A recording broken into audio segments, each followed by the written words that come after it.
Alors en fait, il y a deux dates. J'ai commencé la première fois en 1982 quand j'étais étudiant. Je faisais du judo jusqu'à l'époque. J'ai cherché quelque chose où il n'y avait plus de compétition. Ça, je voulais pas faire de compétition au judo et je suis tombé par hasard sur une initiation à l'aïkido en faculté et j'ai continué pendant quelques années. Après, j'ai beaucoup vécu à l'étranger. J'ai arrêté pendant 20 ans parce qu'il y a des pays où c'est pas facile, plus le milieu professionnel. Et j'ai repris il y a maintenant 12 ans en Belgique. Et bah, tant que je pourrais le pratiquer, je continuerai. La deuxième question, c'est pourquoi continues-tu toujours l'aïkido? Qu'est-ce qui... Alors, il y a plusieurs aspects différents. Il y a l'aspect, je vais chercher une pratique d'art martial, je l'ai trouvé.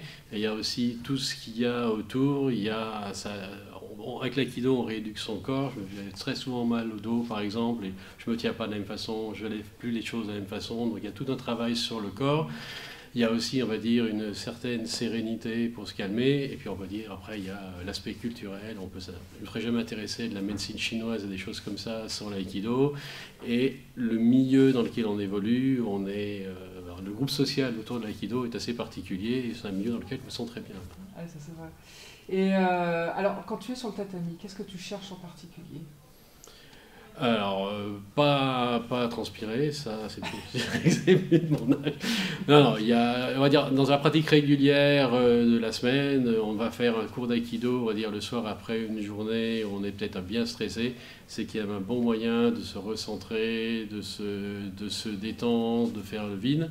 Et dans les grands stages comme ici, il y a quand même à profiter de l'apport de connaissances de plus anciens et particulièrement d'Alain. On a peu, je pense, de disciplines où on peut voir des gens qui commencent vers une dizaine d'années ou un peu plus et qui peuvent continuer jusqu'à 80 ans. On a quand même des gens qui sont là jusqu'à 82 ans et qui pratiquent sans problème. Je pense qu'il n'y a pas beaucoup de disciplines, on ne pratique pas de la même façon, pas pour les mêmes raisons, mais je pense qu'il n'y a pas beaucoup de disciplines martiales où on peut faire ça.